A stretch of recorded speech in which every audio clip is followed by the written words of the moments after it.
اب ایک بڑی اہم بات میں آپ کے سامنے عرض کرنا چاہتا ہوں۔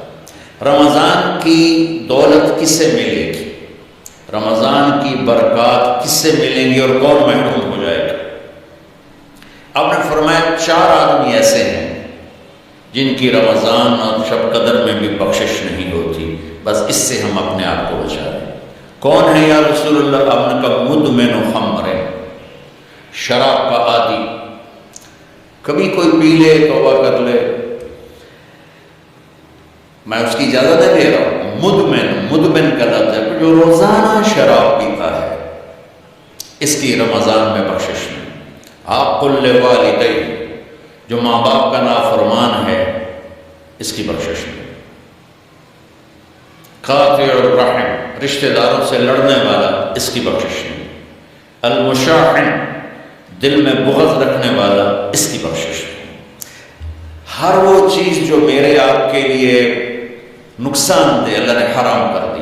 ہر وہ چیز جو میرے آپ کے لیے مفید ہے، اللہ نے حلال کر دی۔ سود حرام کر دیا۔ ہمارے پاکستان کی معیشت نہیں، پوری دنیا کی معیشت ڈوبی پڑی، سارے ملک قرضوں پہ چل رہے ہیں، سود نے پوری دنیا کو تباہ کر دیا۔ تو میرے اللہ تعالیٰ نے، آپ دیکھتے ہیں میرا اللہ کہتا ہے فَأَذَنُوا بِحَرْبٍ مِّنَ اللَّهِ وَرَسُولِهِ، اگر سود نہیں چھوڑو گے تو میرے اور میرے رسول مل کر تمہارے خلاف جنگ کریں گے۔ تو ہر وہ چیز جو مضر ہے اللہ سے بند، چونکہ سود چند ہاتھوں میں دولت کٹھی کر دیتا ہے اور غریبوں کے چولہے ٹھنڈے ہو جاتے ہیں، یہ اللہ کو ناپسند ہے۔ جو بھی بھائی پھنسے ہوئے ہیں نکلنے کی نیت کریں اور کوشش کریں، انشاءاللہ چین کی نیند سوئیں گے، چین کے سے اٹھیں گے۔ ایک عبد الرحمن بن عوف کے 4 اصول بتا دیتے ہوں، سب تاجر بیٹھے ہو، اور وہ صحابہ میں سب سے مالدار ہستی تھے۔ انہوں نے ایک دن فرمایا میں نے زندگی بھر نہ ادھار خریدا نہ ادھار بیچا، اگرچہ یہ آپ کو آج کے ماحول میں بڑی عجیب بات لگے گی چونکہ ہمارے سارے بازار ادھار پہ چلے گئے۔ انہوں نے نہ کبھی ادھار خریدا نہ ادھار بیچا، تو کتنا سکون ہو گیا، آرام سے سو رہے ہیں۔ اب ہماری تجارت میں ادھار خرید رہے ہیں، ادھار بیچ رہے ہیں، کبھی وہ تنگ کرتا ہے کبھی یہ تنگ کرتا ہے، تو ایک اس موبائل نے تباہی پھیر دی، باقی کسر اس نے پوری کر دی، ٹائلٹ ہے بھی فون چھوڑ دے بیٹھو۔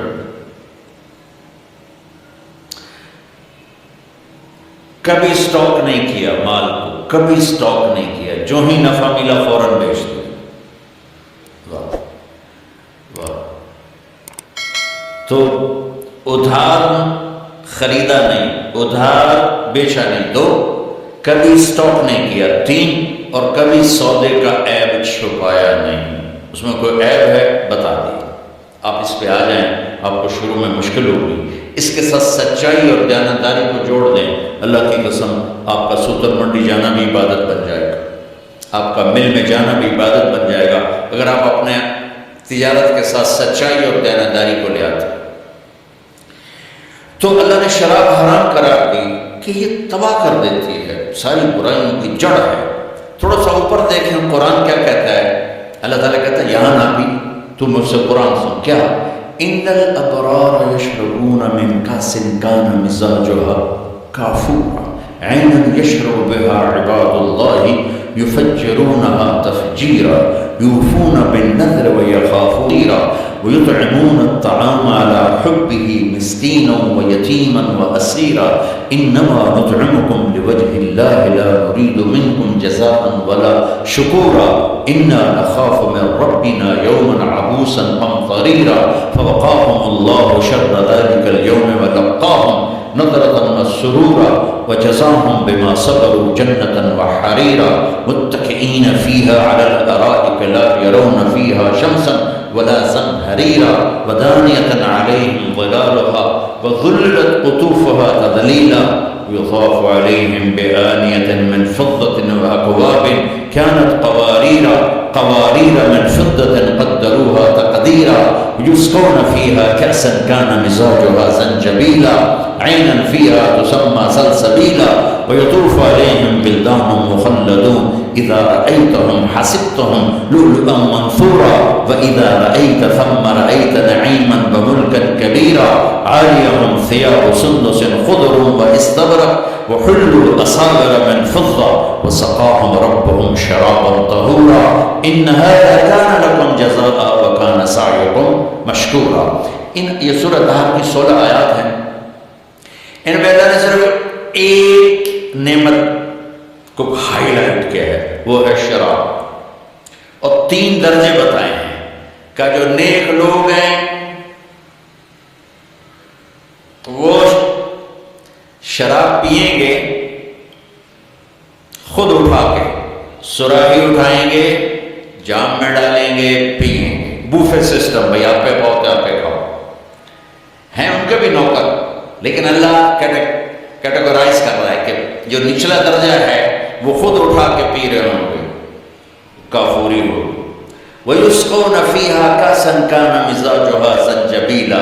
اس سے جو اوپر والا درجہ ہے انہیں زنجبیل کی شراب پلائی جا رہی ہوگی. پلانے والے کون ہیں؟ ولدان مخلدون، خوبصورت خدام نوکر. پلانے والے کون ہیں؟